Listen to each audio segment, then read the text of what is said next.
My husband asked if we could open our marriage, obviously looking for permission to cheat, but denying there was anybody he had in mind. Eventually, I gave in, and I'm so grateful I did. Throwaway because some people involved still stalk my socials. I, 32F, was married to my husband, Mark, 35M, for 8 years, together for 11. No kids, decent jobs, shared friends, shared life. I genuinely thought we were solid, not perfect, but loyal, loving, and on the same page. Apparently I was the only one on that page. About a year ago, Mark sat me down and said the words that made my stomach drop straight through the floor. "I think we should open the marriage." I laughed. I genuinely thought he was joking. He was not. He launched into this rehearsed monologue about growth, honesty, modern relationships, and how monogamy is outdated. He said he loved me, that I was his person, but he didn't want to feel restricted anymore. I asked him point blank if there was someone else. He swore up and down there wasn't. Pinky promise, Scout's honor, looked me right in the eyes and said he'd never cheat. Sure, Jan? Here's the thing. I said no. Firm no. I told him I wasn't wired for it, and that if he wanted to sleep with other people, he should be honest and leave. That's when the manipulation started. Suddenly, I was insecure, controlling, holding him back, afraid of my own sexuality. He framed it like I was the problem, like I was denying him some fundamental human right by expecting fidelity in a marriage he willingly entered. For weeks, he sulked, withdrew affection, stopped initiating anything, started staying late at work, guarded his phone like it contained nuclear launch codes. Eventually, he dropped the bomb. "If you don't at least try this, I don't know if I can stay married." I should have left right then. I know that now. But I was exhausted. I loved him, and I didn't want to lose my marriage without trying. So I agreed, with rules, very clear rules, full transparency.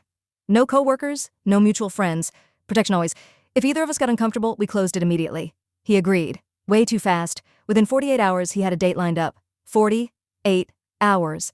Tell me again how this wasn't premeditated. Meanwhile, I downloaded a dating app mostly out of spite and curiosity. I didn't expect much. I've never seen myself as the hot one in our relationship. Friends, I was flooded. Messages, compliments, men actually reading my bio, asking about my interests, telling me I was beautiful. Mark, he got silence. One awkward coffee date where the woman ghosted him mid-conversation. Still, he strutted around like a kid who just got a hall pass, went on multiple dates, stayed out late, came home buzzing and smug. Then the cracks started showing. He got irritable, short-tempered, snappy when I got notifications on my phone. One night he asked who I was texting. I smiled sweetly and said, "Oh, just someone I met." You could see his ego deflate. Then came the night that broke him. I went on a date with a guy named Alex. Kind, funny, emotionally intelligent. We talked for hours. Nothing wild happened. We just kissed.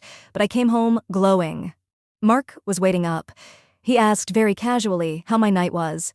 I told him the truth, that I had a great time, that Alex listened to me, that I felt seen. Mark exploded, yelling, accusing me of rubbing it in his face, saying I was moving too fast, claiming this wasn't what he meant when he suggested opening the marriage. I reminded him, calmly, that this was literally his idea. That's when he confessed. The real reason he wanted an open marriage? His coworker, Emily. Yep, the one I didn't need to worry about. He'd been flirting with her for months. She'd finally turned him down because, wait for it, she didn't want to be the other woman. So his genius solution was to make cheating ethical. But here's the kicker. Once Emily found out the marriage was open, she still didn't want him. Turns out she liked the idea of him wanting her, not the reality.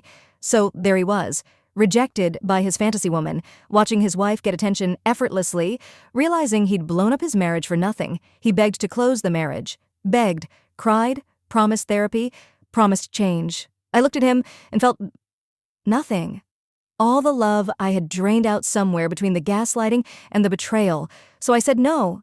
I told him I was finally feeling respected and desired for the first time in years, and I wasn't going to shrink myself to protect his ego. 2 weeks later, I filed for divorce. Mark moved back in with his mom, who still tries to tell me and Emily to give her baby boy another chance. I'm dating Alex exclusively now. I'm much happier. He's sleeping peacefully next to me as I type this. Tomorrow, we're celebrating our 5-year anniversary at the restaurant Mark always said was too expensive.